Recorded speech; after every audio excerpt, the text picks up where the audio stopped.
नमस्कार साथियों, स्वागत है आप सभी का आप ही के अपने YouTube channel GK selection point Ramesh Monde में। साथियों, आज मैं आपके बीच लेकर आया हूं राजस्थान के भूगोल का वेरी इंपॉर्टेंट टॉपिक, जिसका नाम है राजस्थान के भौतिक विभाग, फिजिकल डिविजन्स ऑफ राजस्थान। और राजस्थान के भौतिक विभागों के अंतर्गत साथियों इस वीडियो में हम बात करेंगे उत्तर पश्चिमी मरुस्थलीय प्रदेश की। और इस भौतिक विभाग उत्तर पश्चिमी मरुस्थलीय प्रदेश को मैं आपके बीच मात्र 30 प्रश्नों में व्याख्या सहित प्रस्तुत करूंगा।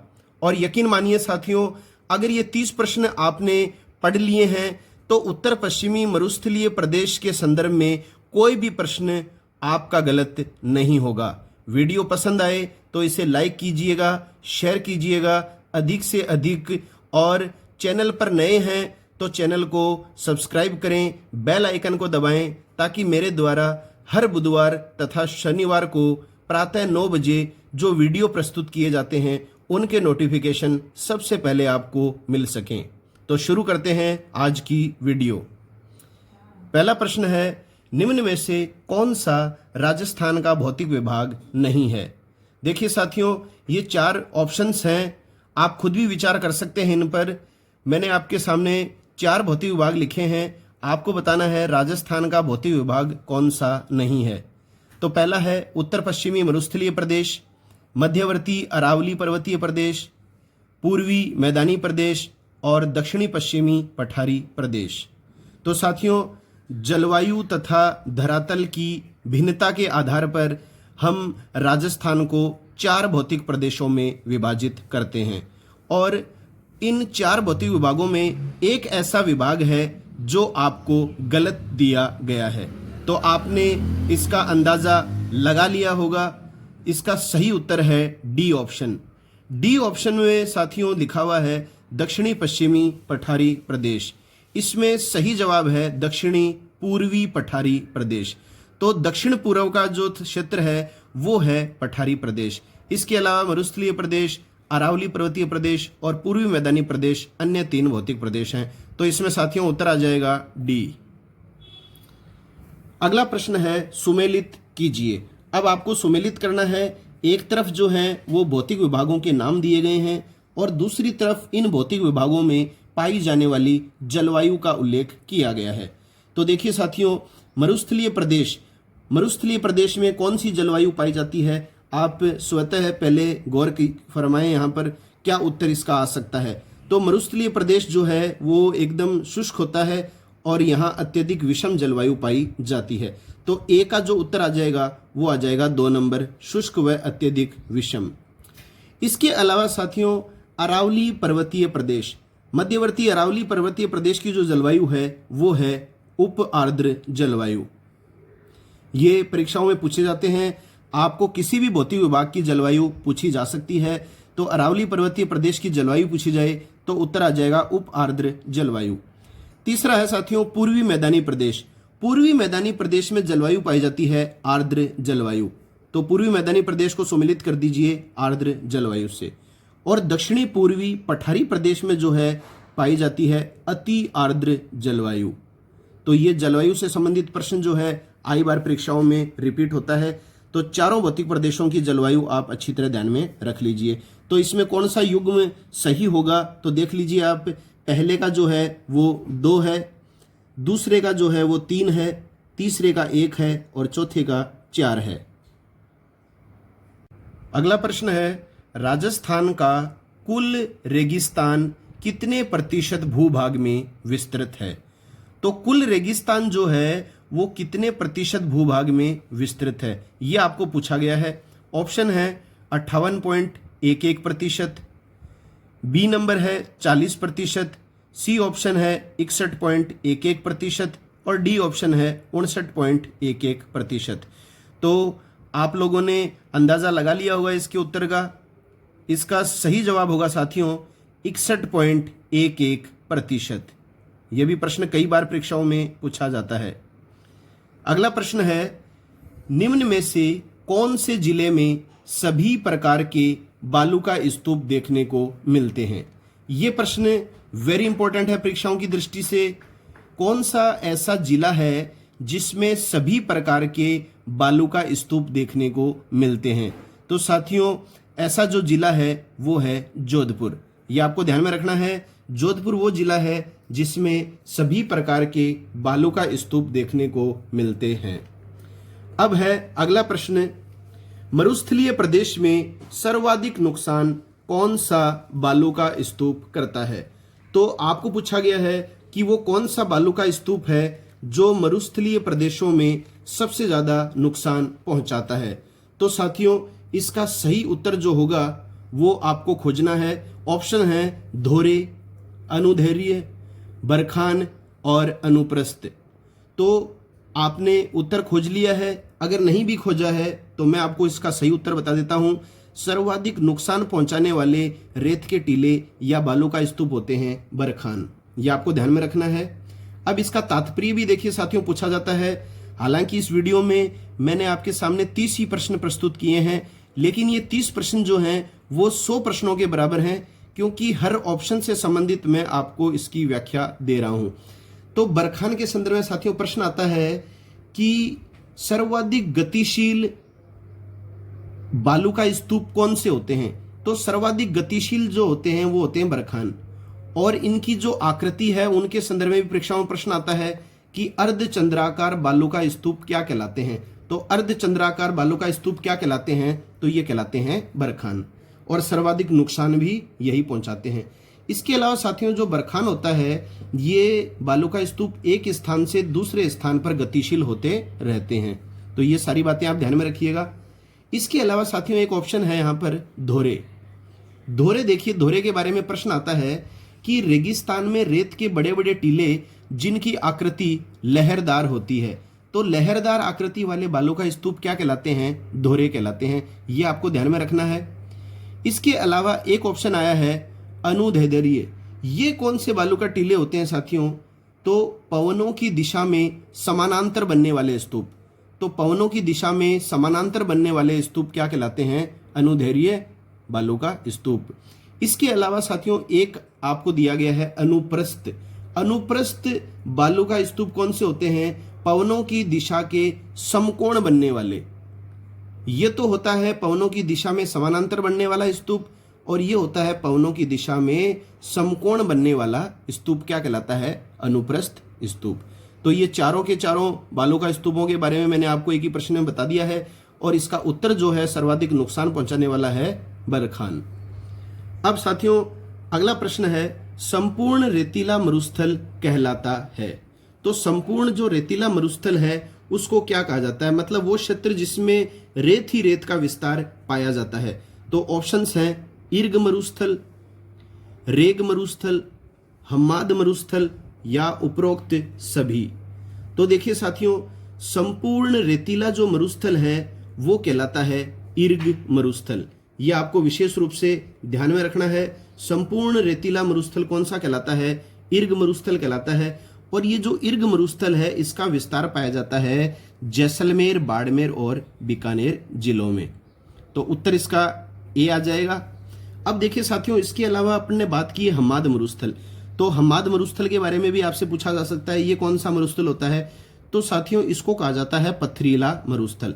हम्माद मरुस्थल को पथरीला मरुस्थल भी कहा जाता है, और इसका विस्तार जो है वो जैसलमेर, जोधपुर, बाड़मेर और जालोर जिलों में पाया जाता है। अब देखिए एक अपने ऑप्शन में आया है रेग मरुस्थल। रेग मरुस्थल कौन सा होता है? वह मरुस्थल जिसमें हम्माद और इर्ग मरुस्थल दोनों का मिश्रण पाया जाता है। मतलब रेतीला क्षेत्र भी होता है और उसमें कुछ भाग पथरीला भी पाया जाता है। तो इर्ग और हम्माद मरुस्थल का मिश्रण क्या कहलाता है? रेग कहलाता है।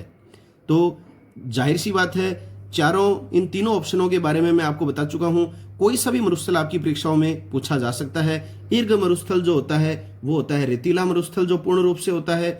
हम्माद मरुस्थल जो होता है वो पथरीला मरुस्थल होता है, और रेग मरुस्थल जो होता है वो हम्माद तथा इर्ग मरुस्थल का मिश्रण होता है। और इस रेग मरुस्थल का विस्तार पाया जाता है जैसलमेर के निकट रामगढ़ तथा लोद्रवा क्षेत्र में। अगला प्रश्न है, जैसलमेर जिले का वह भूभाग जहां आबादी लगभग नगण्य है। नगण्य माने न के बराबर। स्थानांतरित बालूका स्तूपों को स्थानीय भाषा में क्या कहा जाता है? देखिए साथियों, इसमें पर्टिकुलर जैसलमेर जिले का ही प्रश्न पूछा गया है, क्योंकि वो जो शब्दावली है, स्थानीय नाम है, वो जैसलमेर में ही प्रचलित है।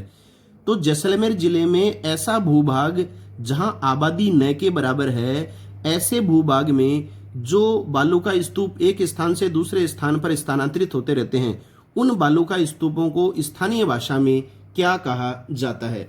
तो इन बालूका स्तूपों को स्थानीय भाषा में क्या कहा जाता है? ऑप्शन है आपके सामने, मार्च, थली, बरखान और धरियन। ये 4 ऑप्शन हैं।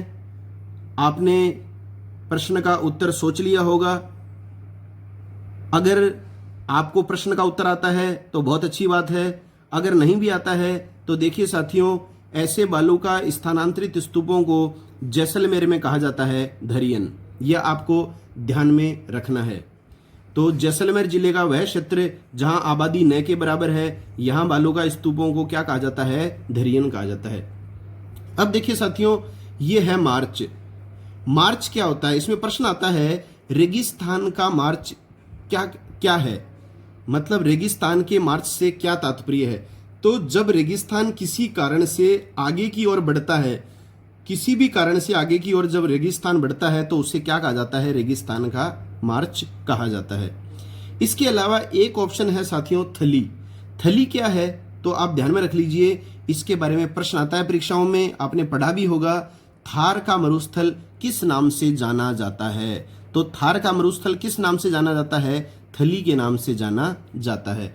और बरखान के बारे में हम पिछले प्रश्नों में पढ़ चुके हैं कि सर्वाधिक गतिशील बरखान होता है और अर्धचंद्राकार आकृति वाला होता है, और ये सर्वाधिक नुकसान पहुंचाने वाला बालूका स्तूप होता है।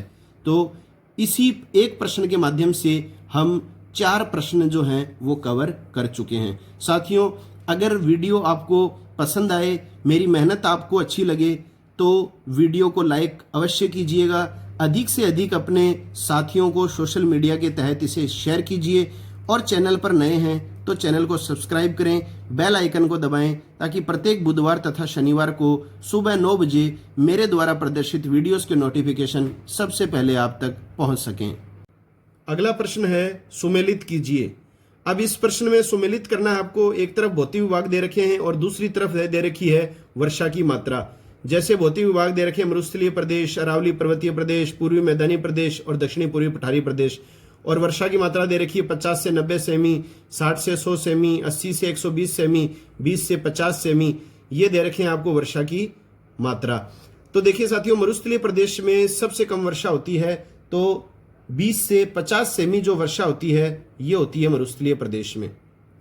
अरावली पर्वतीय प्रदेश में जो है वर्षा की जो मात्रा होती है वो इससे थोड़ी ज्यादा होती है, तो 50 से 90 होती है अरावली मरुस्थलीय प्रदेश में। तो मरुस्थलीय को तो अपन मिला देंगे इससे 20 से 50, अरावली वाले को मिला देंगे 50 से 90 सेमी। पूर्वी मैदानी प्रदेश में वर्षा की मात्रा पाई जाती है 60 से 100 सेमी। अब बच गया दक्षिणी पूर्वी पठारी प्रदेश, तो यहाँ वर्षा की मात्रा सबसे ज्यादा होती है 80 से 120 सेमी। तो उत्तर क्या आ जाएगा? 1 का 4, 2 का 1, 3 का 2 और 4 का 3, ये हो जाएगा इसका सही उत्तर। अगला प्रश्न है, राजस्थान का पूर्णतया वनस्पति रहित क्षेत्र माना जाता है। वेरी इंपॉर्टेंट क्वेश्चन है। ऐसा क्षेत्र आपसे पूछा गया है जहां वनस्पति न के बराबर है। तो पूर्णतया वनस्पति रहित क्षेत्र जो माना जाता है राजस्थान का, वो राजस्थान का क्षेत्र देखिए कौन सा है। ऑप्शन देख लीजिए पहले, समगांव क्षेत्र, आकलगांव क्षेत्र, लाठी सिरीज क्षेत्र और घग्गर क्षेत्र। ये 4 ऑप्शन हैं। अच्छी तरह से आप ऑप्शंस पे गौर कर लीजिए कौन सा इसका सही उत्तर आएगा। तो साथियों, आपने निश्चित रूप से उत्तर चुन लिया होगा। सही जवाब है इसका ए नंबर ऑप्शन, समगांव। समगांव जो है साथियों वो जैसलमेर में है और ये राजस्थान का पूर्णतया वनस्पति रहित क्षेत्र माना जाता है। इसके अलावा देखिए साथियों, एक प्रश्न अपनी परीक्षाओं में आता है लाठी सिरीज क्षेत्र। ये मत सोचिएगा कि ये प्रश्न सर आपने अलग से क्यों नहीं बताया। मेरा प्रयास यही रहता है कि कम से कम प्रश्नों के माध्यम से ज्यादा प्रश्न आपके बीच प्रस्तुत कर सकूं। तो लाठी सिरीज क्षेत्र जो है ये भी जैसलमेर में ही है। जैसलमेर के उत्तर पश्चिम में भारत पाकिस्तान जो रेड क्लिफ रेखा है, सीमा है, के सहारे लाठी सीरीज जो क्षेत्र है वो एक भूगर्भिक जल पट्टी है। तो प्रश्न आता है लाठी सीरीज क्षेत्र स्थित है तो जैसलमेर में है, और ये क्या है लाठी सीरीज क्षेत्र? ये एक भूगर्भिक जल पट्टी है।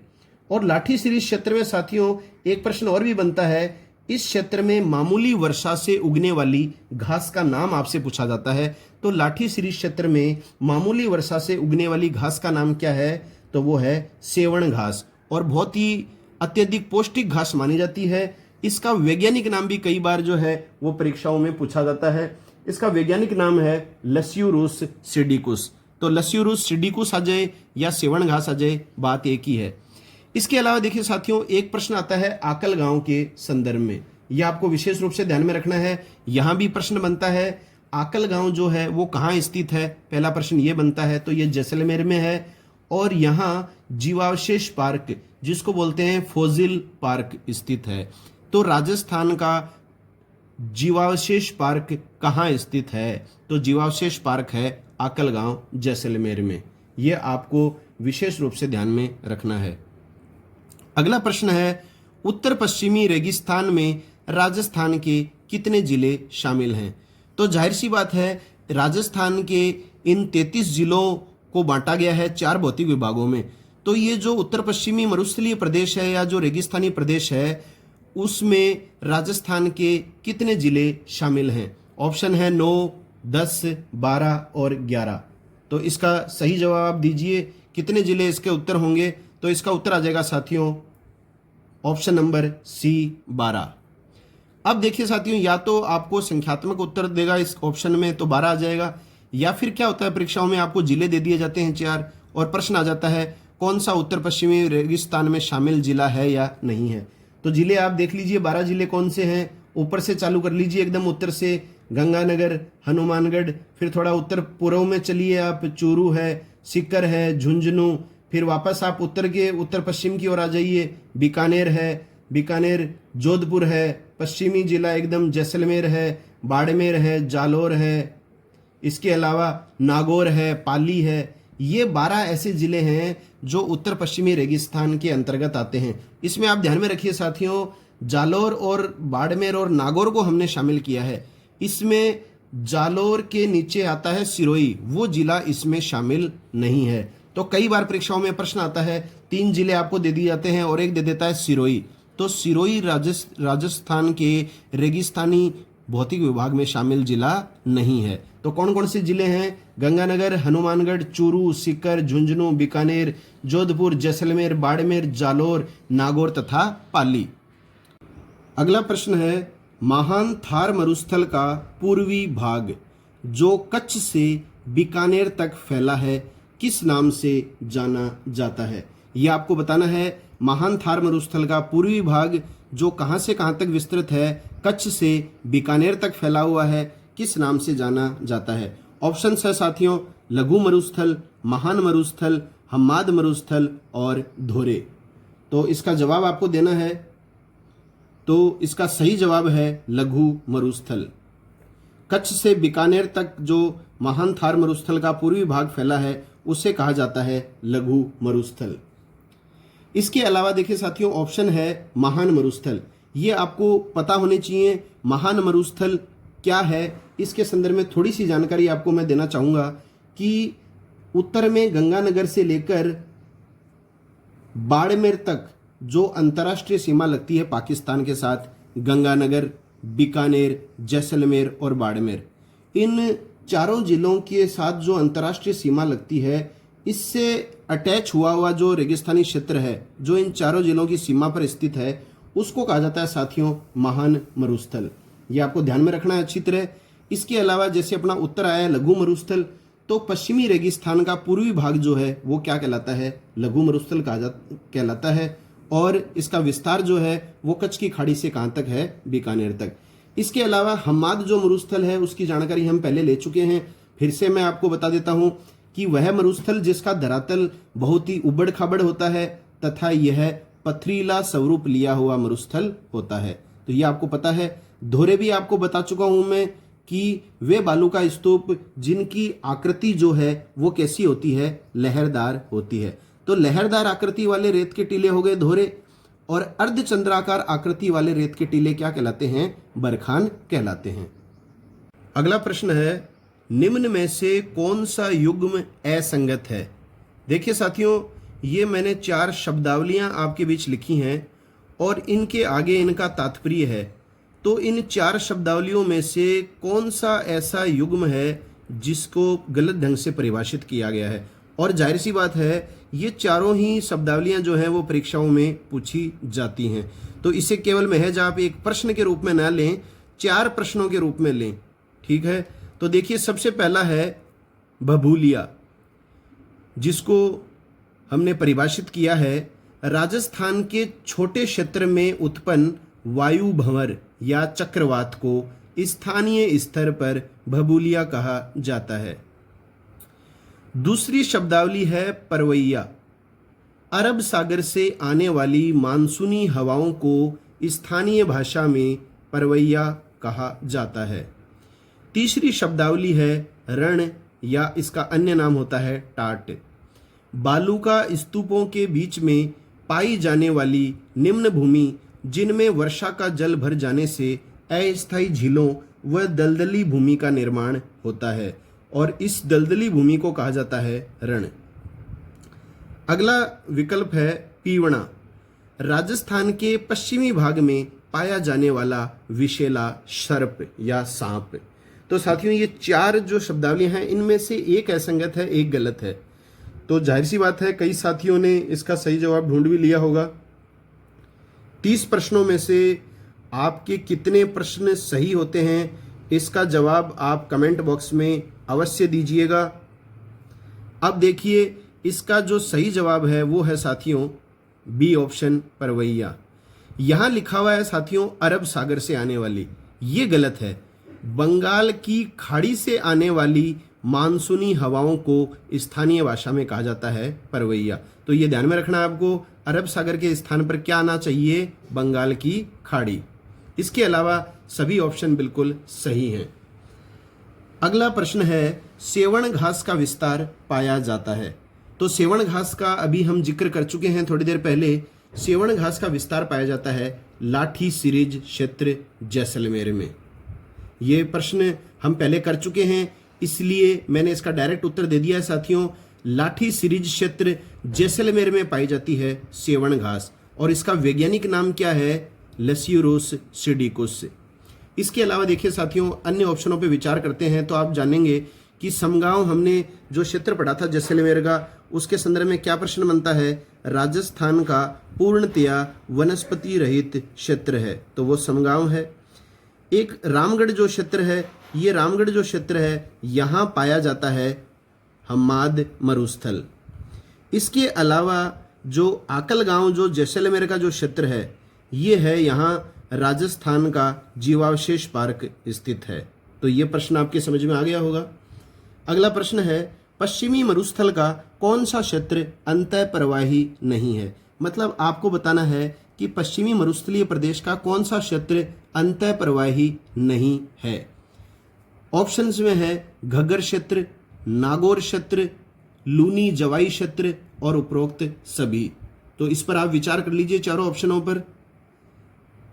देखिए साथियों, अगर आपने विचार किया है सही उत्तर लूनी जवाई क्षेत्र, तो ये बिल्कुल सही जवाब है। लूनी जवाई का जो क्षेत्र है वो अंतः प्रवाही नहीं है। मतलब आपको पता है लूनी नदी का जो जल है वो धरातल में विलीन नहीं होता है, ये अरब सागर में अपना जल डालती है, और ये जवाई जो है वो लूनी की सहायक नदी है। इसके अलावा घग्गर जो क्षेत्र है ये प्राचीन सरस्वती नदी को ही वर्तमान में कहा जाता है घग्गर नदी, और इसका जो ये क्षेत्र है ये जो है ये पूर्णतया अंतः प्रवाही क्षेत्र है।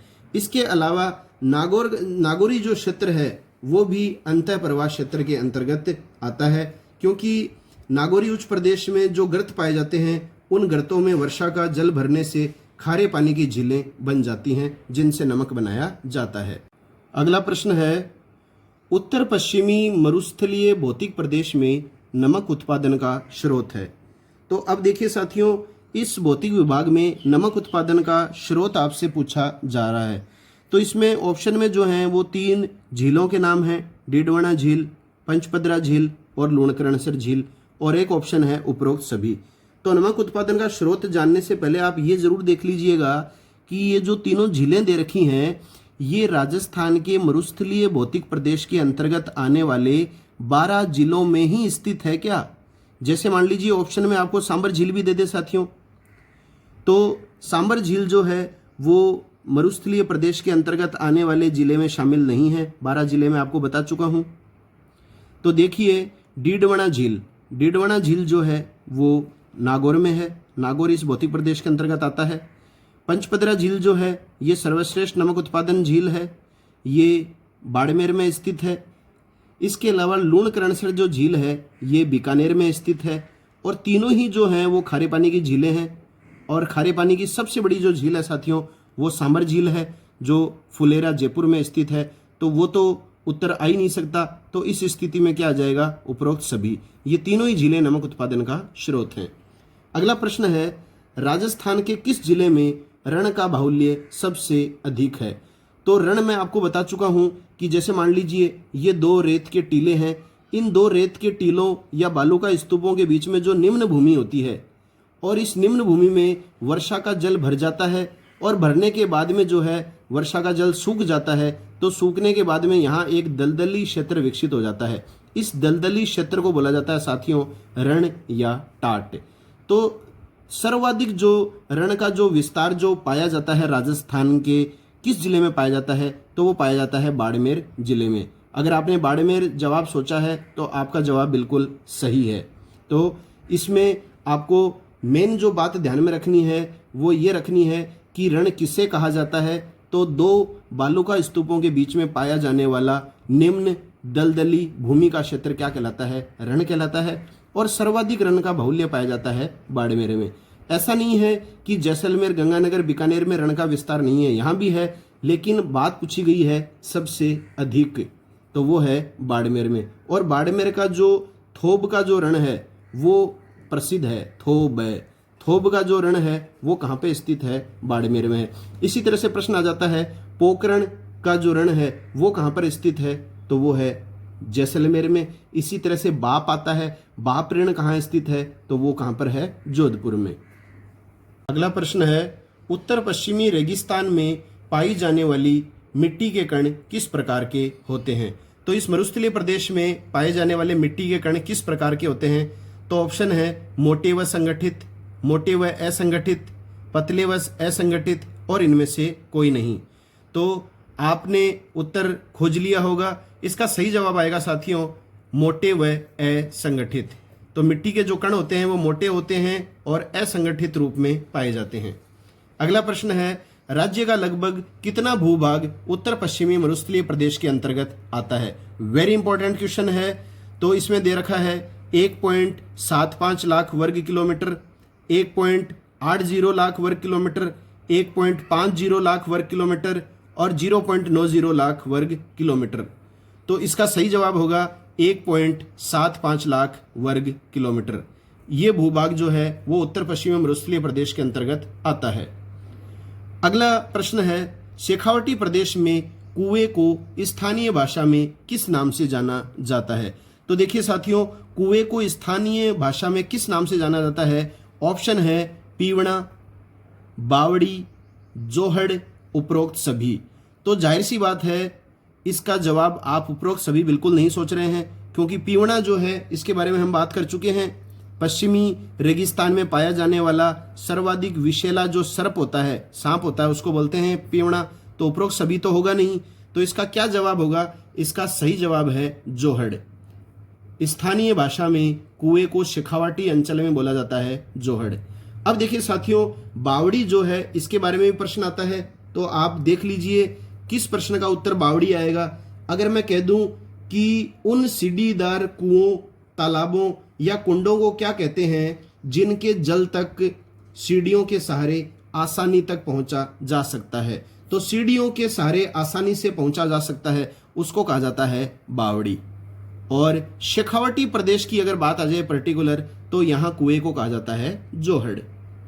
अगला प्रश्न है, घग्गर के नाम से जानी जाने वाली नदी का वैदिक साहित्य के अनुसार प्राचीन नाम क्या है? तो वैदिक साहित्य के अनुसार घग्गर नदी का प्राचीन नाम जो रहा है वो आपसे पूछा गया है। ऑप्शन है सतलज, गंगा, यमुना, सरस्वती। तो बिल्कुल सरल प्रश्न है, हम इसका पहले जिक्र भी कर चुके हैं व्याख्या में। तो इसका सही जवाब आएगा सरस्वती। ये है वैदिक साहित्य के अनुसार घग्गर का प्राचीन नाम। अगला प्रश्न है, कौन सी रेखा रेतीले शुष्क मैदान तथा अर्ध शुष्क मैदान को विभाजित करती है? तो रेतीले शुष्क मैदान और अर्ध शुष्क मैदान को विभाजित करने वाली रेखा आपसे पूछी गई है। तो देखिए ऑप्शन है 25 डिग्री सेंटीमीटर वर्षा रेखा, 15 डिग्री सेंटीमीटर वर्षा रेखा, 35 डिग्री सेंटीमीटर वर्षा रेखा, या इनमें से कोई नहीं। तो इसका जवाब आप देख लीजिए। इसका जवाब क्या आपने सोचा है? इसका जवाब होगा ए नंबर ऑप्शन, 25 डिग्री सेमी वर्षा रेखा। ये जो वर्षा रेखा है 25 डिग्री सेमी वर्षा रेखा, ये रेतीले शुष्क मैदान और अर्ध शुष्क मैदान को दो भागों में विभाजित करती है। अगला प्रश्न है, राजस्थान के कितने भाग पर थार मरुस्थल विस्तृत है? तो राजस्थान के कितने भूभाग पर थार का मरुस्थल विस्तृत है? ऑप्शन है 1/4 भाग पर, 2/3 भाग पर, 1/3 भाग पर और 1/2 भाग पर। तो देख लीजिए साथियों, राजस्थान के 2/3 भाग पर जो है वो थार का मरुस्थल विस्तृत है। ये आपको ध्यान में रखना है। अगला प्रश्न है, राजस्थान में मरुस्थल के प्रसार को रोकने के लिए कौन सी संस्था अपना महत्वपूर्ण योगदान दे रही है? मतलब मरुस्थल का प्रसार आगे की ओर न बढ़े, तो इस कार्य के लिए कौन सी ऐसी संस्था है जो महत्वपूर्ण योगदान या भूमिका निभा रही है? तो मरुस्थल के प्रसार को रोकने के लिए कौन सी संस्था महत्वपूर्ण योगदान दे रही है, यह आपको बताना है। ऑप्शन है रिको, राजसिको, काजरी, उपरोक्त सभी। तो विचार कर लीजिए आप ऑप्शंस पे साथियों। अगर आपका उत्तर काजरी है तो आप बिल्कुल सही हैं, इसका उत्तर होगा काजरी। देखिए साथियों, CAZR और I ये होता है काजरी। प्रश्न आता है काजरी स्थित है, तो काजरी स्थित है जोधपुर में। या फिर इसका फुल फॉर्म पूछा जाता है, काजरी का फुल फॉर्म क्या है? Central arid zone research institute. Hindi में इसको कहा जाता है केंद्रीय शुष्क क्षेत्र अनुसंधान संस्थान। एक प्रश्न आता है साथियों, इसकी स्थापना कब हुई? तो काजरी की स्थापना हुई थी 1959 में, 1959 में। और इस काजरी संस्था के द्वारा ही जो है वो अधिकाधिक मात्रा में रोपण किया जा रहा है होहोबा या जोजोबा का पौधा। तो होहोबा या जोजोबा ये जो है ये रेगिस्तानी क्षेत्रों में पाया जाने वाला पौधा है, जिसे काजरी संस्था के द्वारा रोपण किया जा रहा है। इसके अलावा साथियों बात करते हैं रिको की। उत्तर आपको पता चल गया है, काजरी आ जाएगा। रिको है तो रिको जो है वो औद्योगिक संगठन है, औद्योगिक संगठन जिसकी स्थापना जो है 28 मार्च 1969 को हुई थी। राजशिखो जो है वो भी जो है औद्योगिक संगठन है और इसकी स्थापना जो हुई थी वो 1961 में हुई थी। इसको कहा जाता है राजस्थान लघु उद्योग निगम। तो राजस्थान के उद्योगों के संदर्भ में हम बात करेंगे तो इनकी बात निश्चित रूप से की जाएगी। अगला प्रश्न है, अर्ध शुष्क मैदान तथा राजस्थान बांगड़ उप प्रदेश में कौन कौन से भूभाग शामिल हैं? तो अर्ध शुष्क मैदान या इसका दूसरा नाम है राजस्थान बांगड़, इस उप प्रदेश में कौन कौन से भूभाग शामिल हैं ये आपको बताने हैं। शेखावटी भूभाग, घग्गर नदी मैदान, लूनी बेसिन और नागौरी उच्च भूमि। तो कौन कौन से इसमें शामिल हैं? 2, 3, 4, 1, 2, केवल 1 और 1, 2, 3, 4। तो आप इस पर विचार कीजिएगा अच्छी तरह, कौन सा इसका सही उत्तर हो सकता है। तो साथियों अर्ध शुष्क मैदानी भूभाग में जो हैं ये चारों ही क्षेत्र आते हैं। शेखावटी क्षेत्र भी आता है, लूनी बेसिन भी आता है, घग्गर मैदानी क्षेत्र भी आता है और नागौरी उच्च भूमि क्षेत्र भी आता है। तो 1, 2, 3, 4 इसका सही जवाब हो जाएगा। अगला प्रश्न है, राजस्थान का राज्य वृक्ष। राजस्थान का राज्य वृक्ष आप सभी जानते हैं। प्रश्न आता है खेजड़ी का वैज्ञानिक नाम क्या है? देखिए साथियों इसमें हम बहुत सारी जानकारियां आपके बीच प्रस्तुत करने वाले हैं। तो खिजड़ी का जो वैज्ञानिक नाम है वो पूछा गया है सबसे पहली बात। ऑप्शन है गजेला गजेला, प्रोसोपिस सिनेरेरिया, टिकोमेला अंडुलेटा और एक ऑप्शन है कोरियोटिस नाइग्रोसोप। तो खिजड़ी का आप वैज्ञानिक नाम बिल्कुल सोचिए, तो कौन सा हो सकता है इसका उत्तर, निर्णय लीजिए आप। तो इसका सही जवाब होगा साथियों प्रोसोपिस सिनेरेरिया। ये है खिजड़ी का वैज्ञानिक नाम प्रोसोपिस सिनेरेरिया। अच्छी तरह ध्यान में रखिए आप। राजस्थान का राज्य वृक्ष है खिजड़ी। इसका उपनाम राजस्थान का गौरव है। इसको राजस्थान का कल्प वृक्ष भी कहा जाता है, थार का कल्प वृक्ष भी इसे कहा जाता है। इसके अलावा इसका स्थानीय नाम जो हम आमतौर पर यूज में लेते हैं वो जांटी है। एक इसका धार्मिक नाम भी परीक्षाओं में पूछा जाता है। धार्मिक नाम जो है खिजड़ी का वो शमी है। तो ये जो मूलभूत चीज़ें हैं ये सारी खिजड़ी वृक्ष के संदर्भ में परीक्षाओं में आती हैं। आप सभी जानते हैं इन चीज़ों को, तो आप ध्यान में रखिएगा अच्छी तरह। इसके अलावा देखिए साथियों, एक ऑप्शन में जो आया है वो आया है टिकोमेला अंडुलेटा। ये आपको ध्यान में रखना है। टिकोमेला अंडुलेटा जो है ये वैज्ञानिक नाम है रोहिडागा, और रोहिडा को क्या कहा जाता है, राजस्थान का सागवान, राजस्थान का राज्य पुष्प, मरु शोभा, ये सारे इसके उपनाम हैं रोहिडा के। रोहिडा के 3 उपनाम आपको ध्यान में रखने हैं, मरु शोभा, राजस्थान का सागवान, राजस्थान का राज्य पुष्प, और वैज्ञानिक नाम आपके सामने है टिकोमेला अंडुलेटा। अब देखिए साथियों, इसके बाद में ऑप्शन और आया अपने सामने गजेला गजेला। तो गजेला गजेला क्या है, ये राजस्थान के राज्य पशु चिंकारा का वैज्ञानिक नाम है। चिंकारा का वैज्ञानिक नाम है गजेला गजेला। इसके अलावा ऊंट को भी राजस्थान के राज्य पशु का दर्जा प्रदान कर दिया गया है। और गजेला गजेला जो वैज्ञानिक नाम है, ये वैज्ञानिक नाम है राजस्थान के राज्य पशु चिंकारा का, जिसका उपनाम है छोटा हिरण एंटीलोप। ये आपको ध्यान में रखना है। अब एक ऑप्शन बच गया साथियों, कोरियोटिस नाइग्रोसोप। कोरियोटिस नाइग्रोसोप आप अंदाजा लगाइए क्या है, तो ये है गोडावण का वैज्ञानिक नाम। और गोडावण क्या है, राजस्थान का राज्य पक्षी है। और इसके अलावा इसका उपनाम एक और भी आ सकता है, ग्रेट इंडियन बस्टर्ड या सोहन चिड़िया। तो ध्यान में रखिएगा इन चारों ऑप्शंस को आप, वेरी इंपॉर्टेंट है ये। अगला प्रश्न है, उत्तर पश्चिमी मरुस्थलीय प्रदेश की प्रमुख नहर है। तो उत्तर पश्चिमी मरुस्थलीय प्रदेश की प्रमुख जो नहर है उसके बारे में आपसे प्रश्न पूछा गया है। तो ये आपको बता दूंगा मैं उत्तर, पहले आप खुद विचार कीजिए। ए ऑप्शन है इंदिरा गांधी नहर, बी है गंग नहर, तीसरी है राजीव गांधी लिफ्ट कैनाल, और चौथा है उपरोक्त सभी। तो विचार कीजिए आप अच्छी तरह इस पर। अगर आपने जवाब सोचा है इंदिरा गांधी नहर तो आप बिल्कुल सही हैं। इसका उत्तर आएगा इंदिरा गांधी नहर।